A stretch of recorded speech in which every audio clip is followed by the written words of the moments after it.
one thing I've tried to do is make communities better. So I love the underdog. I love the underrepresented. I love the unhoused. The people with the least often are the best people you will ever meet, and they'll give you the shirt off their backs. Welcome to the Bonafide Leaders Podcast, a podcast about leaders for leaders, one that exists to inspire legitimate and authentic leadership in the workplace and beyond. And I'm your host, Tim G. Williams, ICF Certified Executive Coach and Consultant.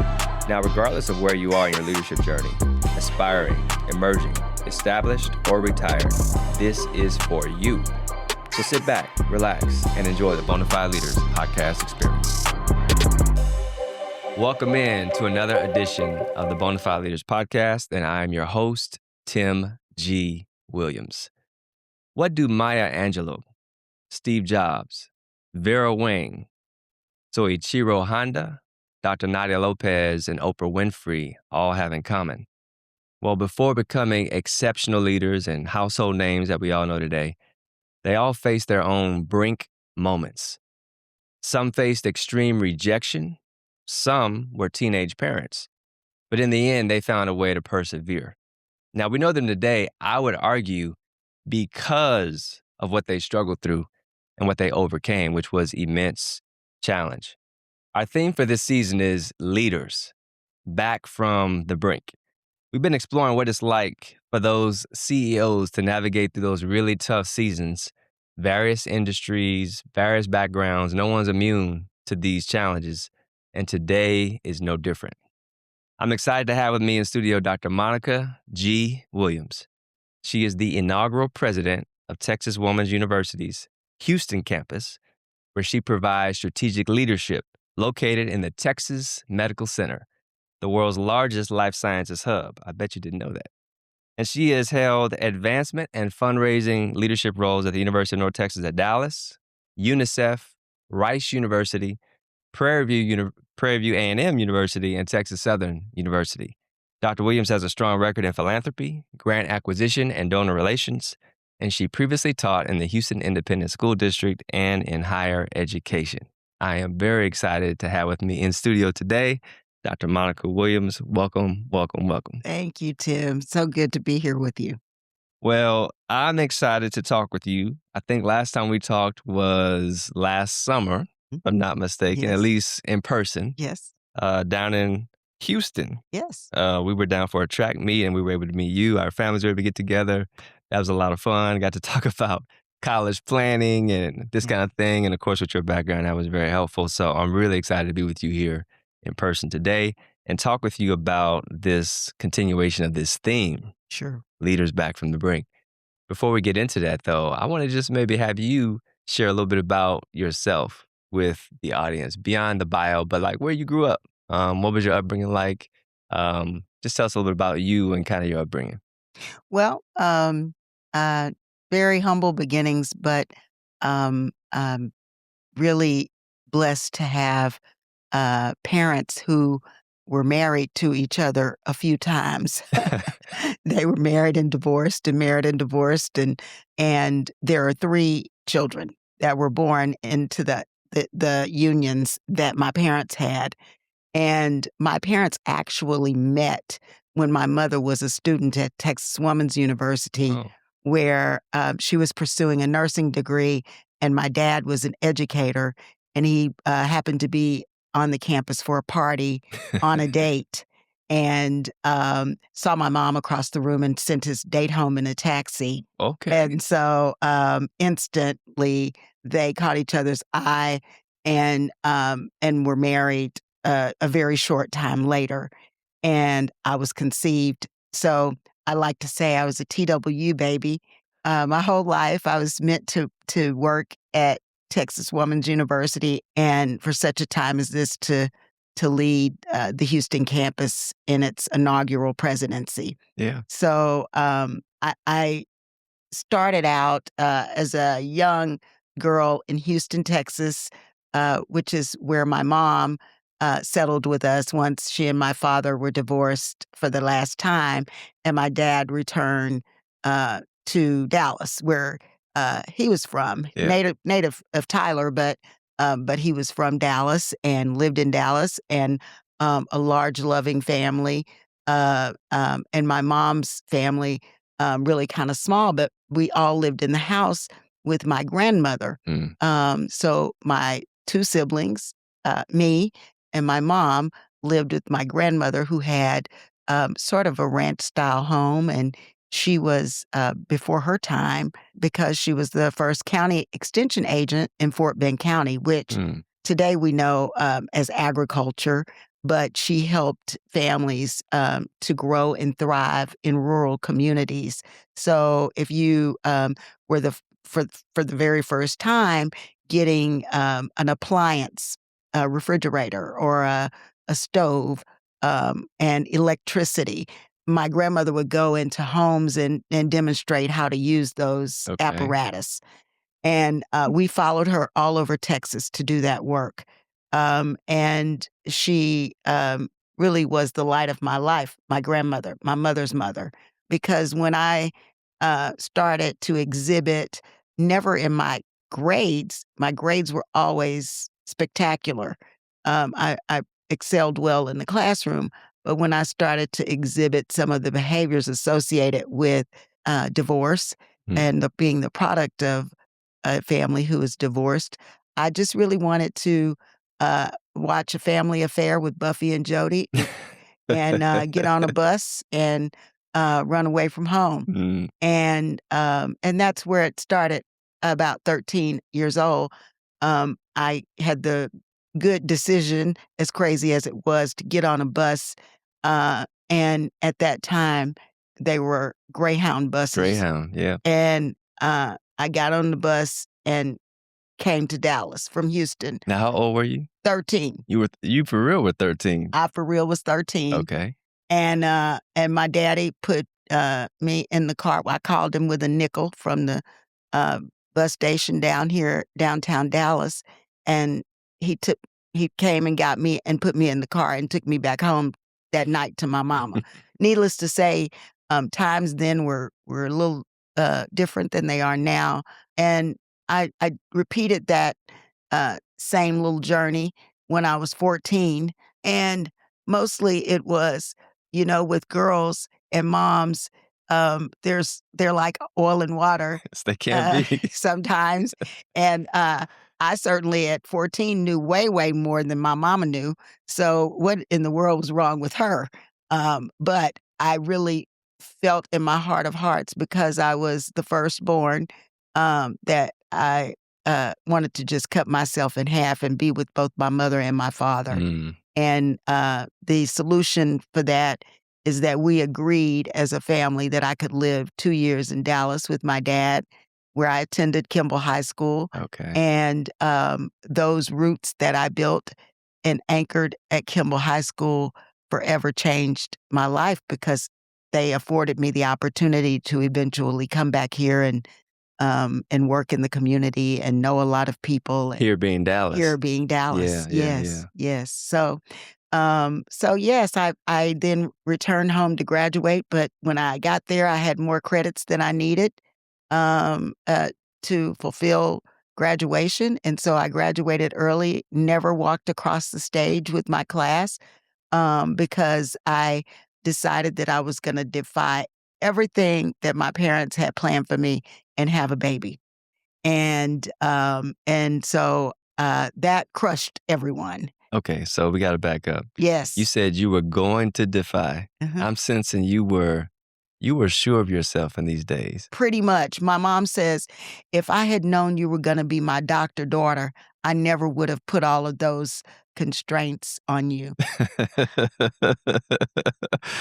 So you told yourself, I'm ready to have a child. Mhm. And you're how old at this point? At that point, it's 18. 18. And I my very first encounter, I got pregnant. And it was absolutely what I wanted to do, Hmm. because I was very attracted to uh, my daughter's father, who I thought was gonna be my husband. He had the fastest, prettiest car, on the planet, and I thought if I could just get in that Trans Am with those T-tops off and let my hair blow in the wind.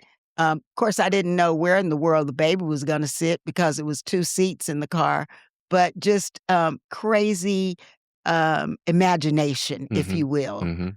and really not knowing what I didn't know. Mhm.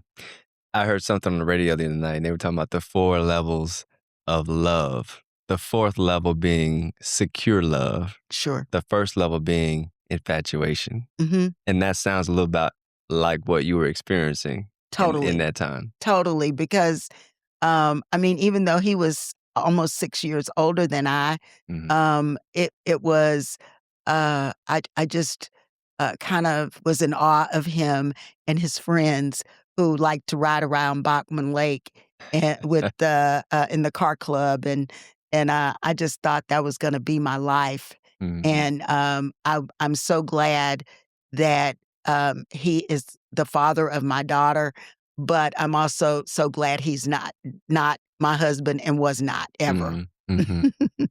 Alright, so this is one of those brink moments, right? This whole season, we're talking about those times in life that were difficult, they're Mhm, challenging, and, we find ourselves in a valley. mhm. And every leader on this season has talked about it being a difficult time. So I cannot imagine.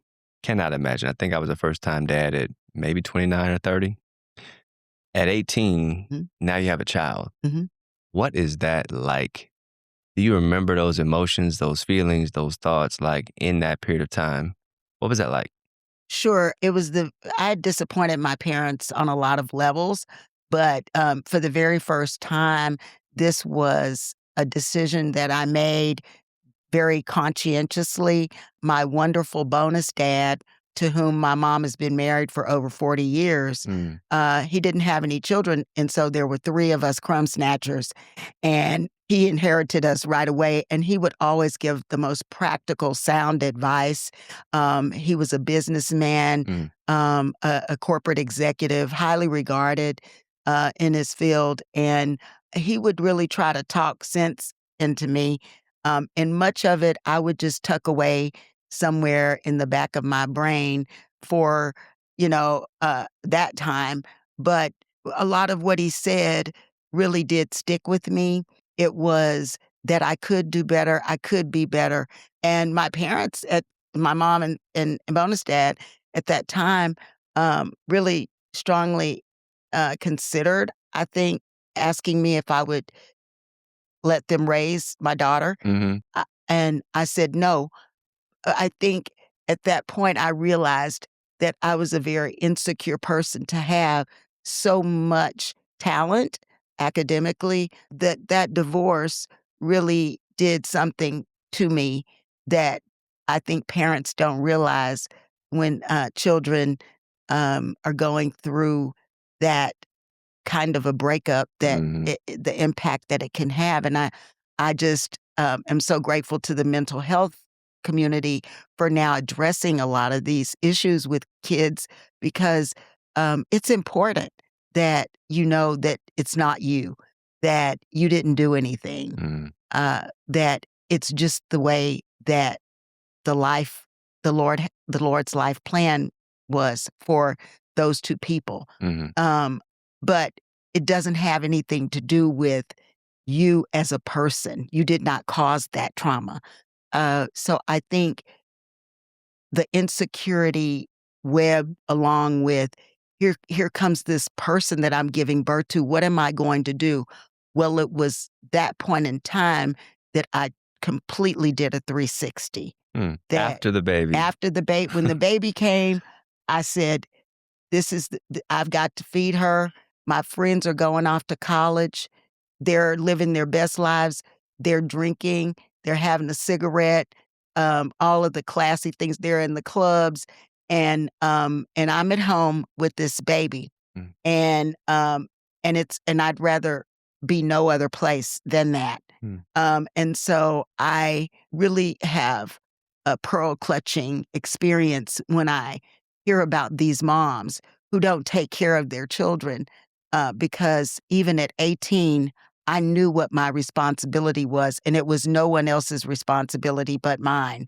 Now, I didn't have a whole herd of children after that. She was the only one because I committed that I would give her every resource I possibly could and do everything I could in my power to make sure that she had the best of everything. Mhm. And the support that you had in this time, was the father involved? Were you also trying to do school at the same time? Like, how was all this kinda coming together? So the father was not involved. Uh, he wasn't 100% absent, but he wasn't involved. And I made sure that my daughter knew him, had a relationship with him, um, despite his distance, Mhm. because he's in Dallas and we were in Houston. And, in relationships, it hurts people when you don't do what they think you're supposed to do. And I think he certainly did propose to me and asked for me to marry him, but I knew that wasn't the life for me. I knew that a good time was not going to be my life because I had to be responsible for this child. And um, I I think really the number one person who gave me the confidence that I could still put one foot in front of the other and be the best mom to this kid and give her the best opportunities was my mother's mother, Mm. my grandmother. And that's where the G comes from. You and I have both had that G middle initial, Yeah. but my grandmother, Georgiana, was just everything to me. She uh, really restored my confidence. She really kept impressing upon me the importance of education. And it was then that I said, I'm going to give the child the best education money can buy. So I wasn't working. I lived with my grandmother. Okay. And when it came time for Brittany, my daughter, to go to kindergarten, I stayed home with her until she was 5. And then I packed her backpack and my backpack the same time, and we both went off to school. So I enrolled at Texas Southern University at the encouragement of a very wonderful doctor who saw me once I got my first margarita in a bar. And I was saying some words that ladies probably shouldn't say and having a good time with my friends. And he came over and said, young lady, you should be solving the world's problems. You should not be in here cussing like a sailor. And I really would like to see you do better. What are you doing with your life? And I said, well, I'm I'm I'm thinking about going to school. He said, then so be it. And he said, I'm going to pay your first semester's tuition. Wow. And Now I gotta ask you, this is somebody you knew before, or he I just happened to meet you just that day? happened to meet me that day. Wow. We developed a friendship. He was like a mentor to me, and was very, very, very committed to giving back to other people Mm. because he had gone to medical school at Georgetown, but he grew up in the projects, grew up very poor, and was just an astonishing otorhinolaryngologist. So he did very, very well professionally, but a caring human being Mm. who um, who just saw again in me what I didn't see in myself and helped me to incubate what I could be. If I go back to, again, being a teenage parent, Mm, that seems so overwhelming. mhm, Like you say, the insecurity, I can see myself feeling, "Oh, I can't do this." mhm, So I definitely resonate with that. And then you have almost this guardian angel, mhm, really 2, and your grandmother, the mm, G, mhm. and then you have this man who wants to help you Yes, and sees the potential in you, not where you are at the moment. yes. That's gotta be pretty incredible. It really is, and I just feel like, God just wrapped his loving arms around me and surrounded me with people, starting with the amazing circle of girlfriends I have, which I've had for 50 years or more. And, um, 50 years, around 50 years, all of us have been together as friends, starting at the age of 10. And we've been able to carry those friendships um, throughout Yeah. these decades, and we're all very close, like sisters, and all have gone on to do very well professionally. But they didn't turn their nose up at me. They asked me why I wouldn't take a birth control pill. They asked me questions like that, but then they also, came and got me when I was probably experiencing postpartum depression and had no idea, that such a thing existed at 18. I had a very, tough delivery. Um, um, Fortunately, my daughter came out really healthy because I was very stressed during the pregnancy, because I'm still battling being this runaway teen pretty Yeah, much and yeah. all the things. But I think those friends, my grandmother, my parents, of which I was blessed to have 3 because I Mhm. have a bonus dad, my siblings, and my very close-knit family, but then there were just extensions of people. When I went to college at Texas Southern University, I was nurtured. I had really great professors. I had some pretty crappy ones too, ones that, you know, could probably see that I was a little rough around the edges, but I had come from good stock. So it was like, uh, my mama would say, "Why do y'all just wanna be, trash? You ought to wanna be doing better for yourselves." And so just the community that I built of friends, and, the amazing doctor, and I think just just the push that I needed. Mhm. Sometimes, in life, it feels like, Dr. Monica, that's exactly what we need, is we just need some other people in our life to sort of hold up a mirror and say, "Hey, this is who we see you. Mm, This is how you acting, but this is what you could be." mhm. And you also talked about storing away those nuggets that your dad had talked to you about. And so, as parents, we sometimes think we're saying stuff to our children, we're having conversation, and we're just wondering, are they getting any of this? Yes, I think you're a living testament to the fact that kids listen and they yes, absorb, even though their body language may say something different. yes. Um, and so kudos to you to continue to store up that input Thank that you. dad was giving to you. I want to move forward a little bit. Mm, You've been in some significant leadership roles. You have done incredible work that we both have talked about with Prairie View A&M and other mm, places mm, in mm, terms of dollars that you've raised with these universities. Let me first ask you about this interest in education. mhm. Um, where does that come from? I mean, because that's the through line all the way through your bio. What is that interest, that love, even the fact that you were such a good student? Where does all that come from?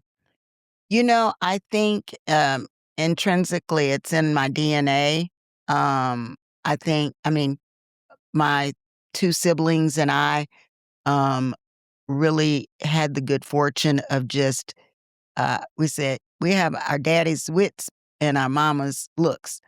Um, which is No shaded pops, no yeah, shaded yeah, dad. yeah. So, it's kinda like, um, from the very beginning, we just loved school. We didn't Mm. miss school. Um, we w Our goal was to have perfect attendance, and we had a community of school. Even when we weren't in the schoolhouse, we were having school on the block, in the neighborhood. We were, role playing as teachers, Okay. and I think that's what happened with children who grew up. in my era, born in the early 60s. That's just, your teachers were everything. They were, Mm. I would go home with my fourth grade teacher, Mrs. Winston. Uh, she would she introduced me to Stevie Wonder. I mean, I'm an old soul when it comes to music. Brooke Benton, Ray Charles. I mean, I love all of the old school artists. And I developed that because of many of my teachers. The black teachers that I had in all white schools, where I was Mm. the only black in my class. I didn't have a black boy in my class until fifth grade. And I never will forget, Russell Crocklin was his name, because that's how, I mean, it wasn't no people look like me, okay? That was, it was, I was it. And so, and when I would go to my friends' homes or to the Jewish Community Center, my brother would get to go with his friends. We would hang out in these communities that they didn't look like we looked. And I just think that gave me a flavor too, uh, um, that a lot of people didn't have in on their shelf. Mm. So, uh, yeah, I wanted to just jump in the pool like my friends did. They owned pools. They, in white Jewish communities. Sure. And I wanted to just jump in the pool, and my mom would say, "You don't have that kind of hair." So we had to go. There were a lot of things just getting exposed to and being around really, really, really gave me the interest to want to be better, Mhm. to want to do better, to want to learn more. So I always had a thirst for knowledge. And if I could go, I mean, I have the PhD, but if I could go get 3 more of them, I would. You just love learning that much. I just love learning that much. Yeah, you sound like my wife. She's a Mm. professional student is what she would like to Terribly be. good people. I told you. Y'all have that in common for sure. Okay, so we had texted to think about, what we might talk about today. Mhm. And one of the things that you had shared is just mistakes that you've made as a leader. Yes. And you've been in a number of these leadership roles. Talk about maybe one of those mistakes or failures you feel like hurt you. It set you back. It caused some pain. I want to bring in the listener a little bit so they have a sense of, failure is somewhat common Sure. amongst us as leaders. So, what's one of yours that you can think about that maybe hurt you, set you back? My grandmother used to say, "Nothing beats a failure but a trier." And uh, I I've tried a lot of things. Hmm. The number one thing I've tried to do is make communities better. So I love the underdog. I love the underrepresented. I love the unhoused. I love to greet the facilities workers on my campus. They're the ones at every campus where I've worked. They're the ones who make the place pretty for the folks to show up True. and do what their business is. They are the most undervalued, Mm. underappreciated people. I make sure that I take care of them first, because the people with the least often are the best people you will ever meet, and they'll give you the shirt off their backs.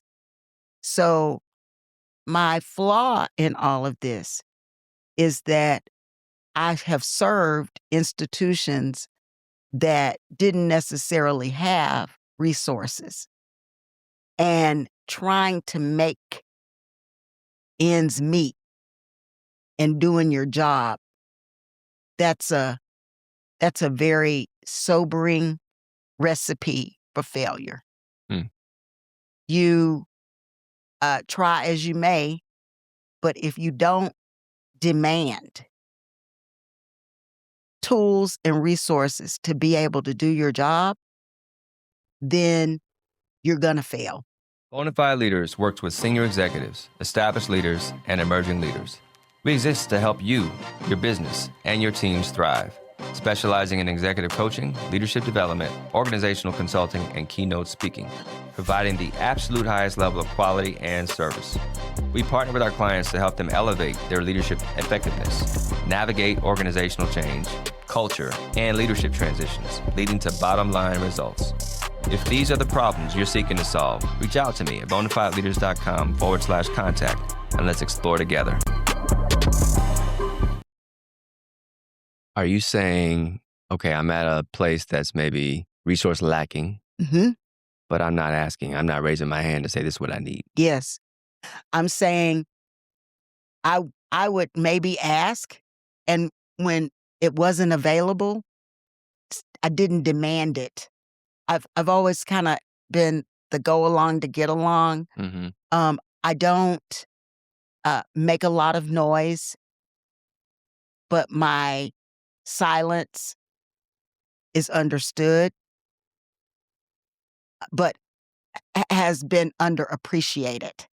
And so serving at historically Black colleges and universities, which we know lack resources, you go to these institutions that are providing the best nurturing experience for kids of color, yet they don't get their fair share of resources. They're not granted the fair share of resources. And then when we go on to become successful alumni, we don't give back to our institutions. So until we give back to those institutions, other people aren't going to give to them, because what they're figuring is you don't care about them, so we don't care about them. And if you're in the community, working in the community, serving the community, and you're making a difference, if you educate a student, that's empowering. Right. That's going to change the mobility. Or who suffered as a result of my failures, really, to me, has been my team. The teams that have worked for me because they have supported me and believed in me, and we get stuff done. I would use another word, but wouldn't be appropriate for here.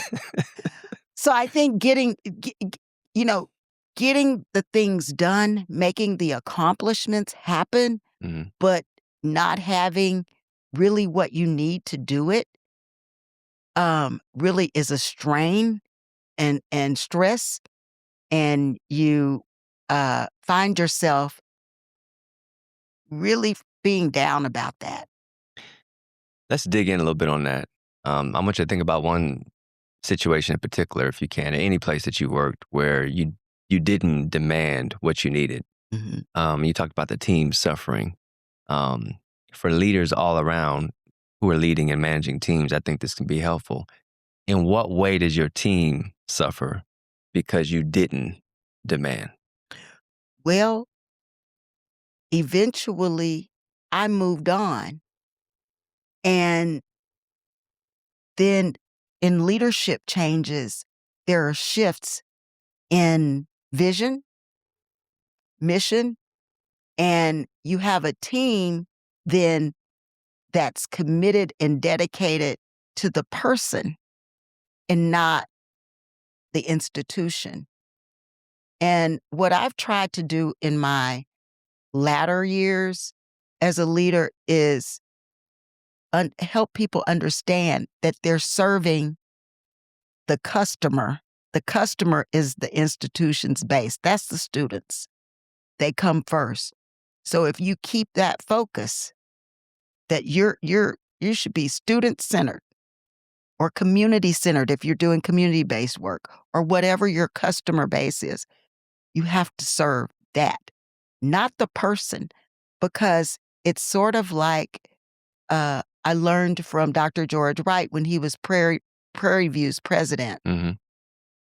He said, I don't love this institution like you all as alumni love it. I'm here for an appointed time. So I'm here to do a job, and I'm going to do that to the best of my ability. But there are no good, cheap universities. And that has stuck with me my whole career. And for the very first time in my higher ed education experience, I do not feel like I'm drowning because I don't have the resources. Mhm. Now, that's not because we have a lot of, uh, money flowing like milk and honey, but it's because I work for a woman-focused system, and girls get it right. Girls get it right. Not that guys don't, but if you're a nurturer, you understand that if you're in a woman-focused environment that's been educating women since 1901, 125 years, Texas Woman's University has been educating women and empowering the world. We get it right. These women come out in a major way. And I mean, they are the best in the business. When I sit in a boardroom now with my chancellor and my colleagues, it feels different. Mm. It's like a load lifted off of me. Because of the caliber of the people that's around you and knowing how to make decisions that benefit that particular demographic, that group of people. Is that what you mean? Yes. Yes. Mm. Yes. And so I'm able to relax, even as demanding as my job is.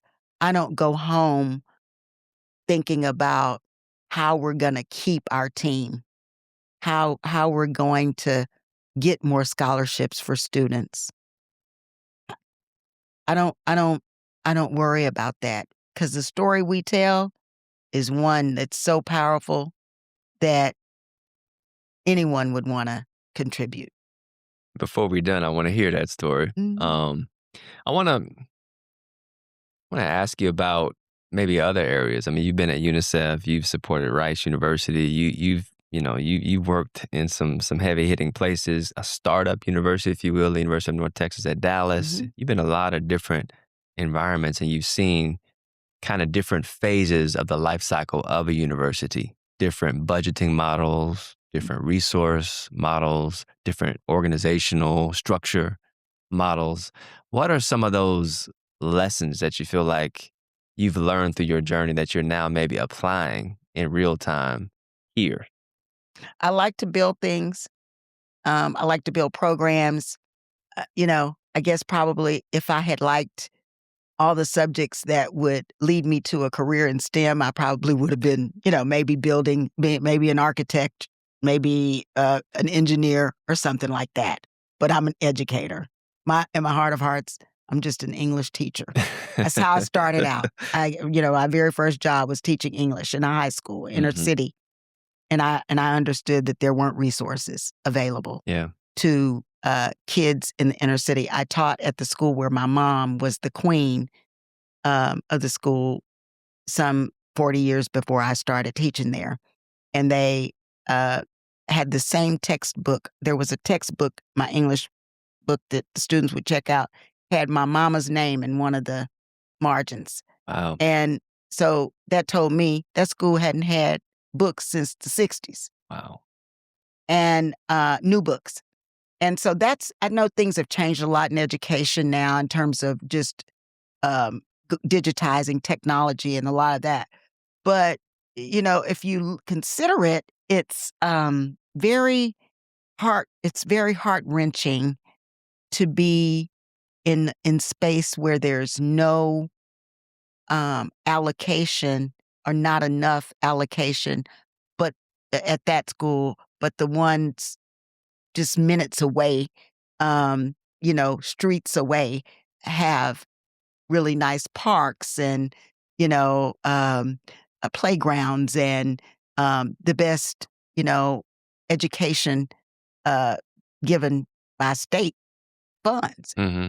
So how So do you operate That's what I Yeah, think that's the it's question I'm wondering is how do you operate with a mindset of positivity when, like you say, you just go right around the street corner and you'll see something that's just beautiful and wonderful. And you're like, man, could I get just a little bit of that here? yes, you gotta make sure that you're giving kids who are going through that tools to survive Mm, beyond just like beyond life skills, that's good. But you gotta help them think about how they're gonna get out of that situation and how they're gonna change the narrative. And the only way you can do that is through education. mm, You can only do that through education. So you if students if we're telling these students who are gonna be the next generation of workforce, absolutely. preparing these students, every industry should be, this should be on every industry's mind because this is gonna be your workforce. Right. So how, this is America's problem. This isn't a Monica G. Williams problem. This is an issue where we need to be reaching back. I don't really use the word so much mentor, but we need to be giving the gift of what of our tools. Mm. We need to be sharing those, and we don't need to be stingy about it. Yeah. Hoarding is probably Hoarding. not a good idea in higher education, right? No. Think about the future workforce. Higher education is driving that. Yes, and when you're at a place like Rice, even UNICEF, I mean, that was the best gift. I didn't know, where Tanzania was on the map. You couldn't have I didn't know half of the places that I was exposed to or had the opportunity to travel to in the developing world to make a difference in a way that was transforming, the underserved communities in the developing world. Simple stuff like interventions, clean water, Mhm. bringing clean water to a community. That's stuff we take for granted. We worried about the plastic, the water bottles in the plastic. I mean, we got them right here. But I'm just saying, these young people don't even have clean water, and in many of the communities, girls can't go to school, but boys can. Mm. So just really trying to level the playing field. It's very I mean, we have a lot of issues, in the inner city, in the communities around us, but in the developing world, it's very, very different, and, so kudos to the United Nations and UNICEF for its work around, saving children and preventing them from dying from Mm. preventable diseases before the age of 2. Yeah. I mean, that experience, I think we talked about it one time, had to just be so eye-opening and Mhm. such a different experience than kind of what you'd been on in terms of education here in the States focused. I was having a conversation with my mother the other day. We were talking about third world countries is the term that was used. Uh-huh. And I like the way you said developing. Mhm. I've had the privilege to go to a number of countries outside the United States, all over Asia. And you see what I would call real poverty, like you say, no access That's right. to water, having to walk miles just to get water, no bathroom, no running water, That's no right. air conditioning, mud for your floor. That's right. It's a different way of living That's right. than I think most of us can appreciate. So thank you for that perspective with UNICEF. Totally. Yeah. Yes. So I want to ask you as we get ready to close a little bit about um, kind of lessons that you would impart to others. We all make mistakes, but now having had the advantage of maturity, hindsight, wisdom, all those things we gain as we age and as we get life experience, um, what would you have done differently in any of your leadership roles or as a young person? What would you, if anything, would have done differently? I started managing teams, when I was in my late 20s, And I was a late bloomer because I went to college later Right. because of my daughter. But um, I would tell my young self I had no business managing anybody. I needed to just be managing myself because I did not have really the gravitas, didn't have the patience. I didn't pour into people um, who worked alongside me, and it was almost like power, like these shows you look at, right? I don't look at many of them, but I don't have Suits. time. But yeah, Power. that So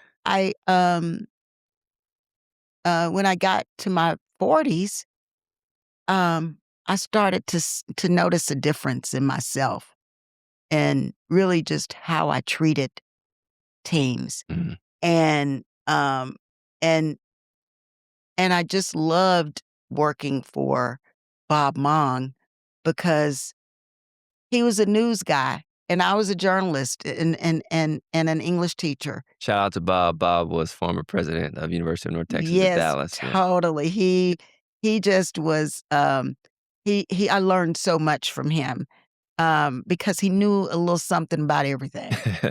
And so I I learned how I learned grace in the workplace. That's a big word that um is highly uh underutilized. I think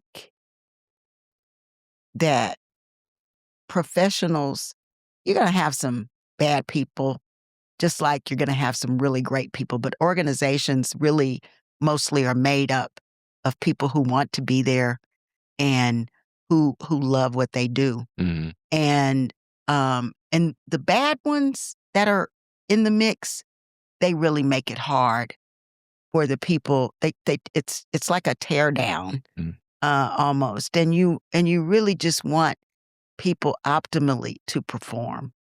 That's what you want. And everybody has a bad day. What I like to say is, you never see me have it. You won't see that from me because nobody in here, as my grandmother say, slept with me last night. I got up with me this morning. So I think Yeah, I need to meet your grandma. yes, she was something else. She was really something else. But I think giving just grace in your space and helping people figure out how they can perform optimally. Mm. And that's kind of what I've embraced doing in this sort of last phase of my work is how do I help my team, especially running a university community, my students, my community, how do I help them self-actualize, be their best selves? And I don't I don't close a door. My door is open to anyone. So I'm accessible as the president. My job is to make sure everybody on that campus is okay. And I start with my teams so that they can be higher performing, so that they can perform optimally. And then if I have to have the conversation that makes them wiggle in their seat, like, why don't you want to be here? Or when did you stop liking your job? Mhm. That's very different than, you know what, you didn't do this or you didn't do that. Mhm. I didn't like this. Because you're not their parent. You're their professional colleague. So I think being kind, human kindness, Mhm. and grace. Yeah. Yeah. So your goal is to help those who work around you to perform at their optimal. Yes. And you do that through kindness, do that through grace, and trying to understand the person. Yes. Yeah, as opposed to back in your 20s where you may have just said, you know what? I'm the boss. I'm it. I'm the boss. And you're going to do what I said. That's awesome. Yes. So We've talked about some of those brink moments, going back to those teenage years as a parent. My goodness, like I said, I cannot imagine delaying your start of school to your daughter's start of school. Yes. Um, Talked about, leadership failures, if you will, not demanding resources that you really need. And then we finish here with grace and kindness in terms of the approach. I want to give you just an opportunity since this is a big time for TWU, um, the global campus, as well as the Houston campus. Just talk a little bit about the university, its history, like you say, has been educating women since, what'd you say, One. 1901? Yes. So tell us a little bit about the story of Texas Women's University. So Texas Women's University, we are the pioneers. And um, we, at every turn, what we've been doing since 1901 is preparing women for the workforce. We're known mostly at TW Houston for the health sciences. We had the baccalaureate degree in nursing, and then we also have graduate and professional degrees where we're well known for occupational therapy, physical therapy. We have programs in MBA, dual MBA in healthcare administration, and we also have the College of Professional Education, which is moving into the Houston region. We co-piloting along with Galveston College and College of the Mainland to offer a grow your own program for bus drivers, paraprofessional staff, student teachers, Okay. so that they can become educators. Nice. Because often the bus drivers, they've been in those roles for, 10, 15 years and longer, but they're the first point of contact for a student. And they love education, but they've never been given the opportunity to go to school. So we're partnering with school districts to grow their own internal staff to become teachers.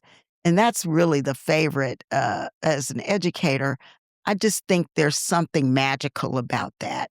And I really, really enjoy going out to those uh, community colleges and seeing us transform students from the associate's degree to the baccalaureate degree. Often that's just a dream and not a reality. So to actually see students walk away with these degrees and our teachers, as is said to us by the Houston Independent School District, stay on average 11 years more than teachers who are educated at other institutions. Wow. So I think it has to do with our nurturing and our caring, and that's what we do on the health sciences side. So I believe it's a part of our magic sauce that we spread throughout our TWU system. Yeah. And so as we are recording now, tell us about what's happening this week at TWU. So today is our first annual Giving Day, and we are celebrating 125 years of existence. And we're also having homecoming this weekend. So it's going to be great to socialize with alumni. We have an amazing time that's planned out for us from this evening all the way through Sunday. And I think it's just going to be a great time. And we do admit men too, a few good men, but we are by and large a woman-focused campus, and um, and and 3 campuses, one in Houston, one in Dallas, and our flagship in Denton. It's wonderful. Well, look, as we wrap up, thinking about how do we help leaders work through their brink moments, is there anything else that you wanted to share with our listening audience in terms of just a perspective or a mindset to have as they're working through their valley, their brink, their challenge, and are figuring out how can they get to the other side of this thing? Anything you want to leave? Reset, renew. For me, my faith and being grounded in that really does help. I have my time to meditate. Mm. When I emerge from that meditation, I usually have a really clear head or a much clearer head. And sometimes just write it out. Write out your anger, the way you want to, you think you want to send it, print it out, erase it, and then go back to it in a day and laugh about it. You got to give yourself grace. Laughter's good for the soul is what they say, right? Totally. Well, Dr. Monica, I thank you so much for coming through today. Thank you. Congratulations to TWU. Congratulations to you on your success. Thank you. And I wish you all the best in the future. Thank you so much, Tim. It's been pleasure. an honor. Awesome. Thank you for listening. If you got value from this podcast, don't keep it a secret. Subscribe, leave a rating or a review, and share it with someone you know. Until next time, remember, our world is starving for bona fide leaders. Take your leadership to the next level by applying one thing you heard today.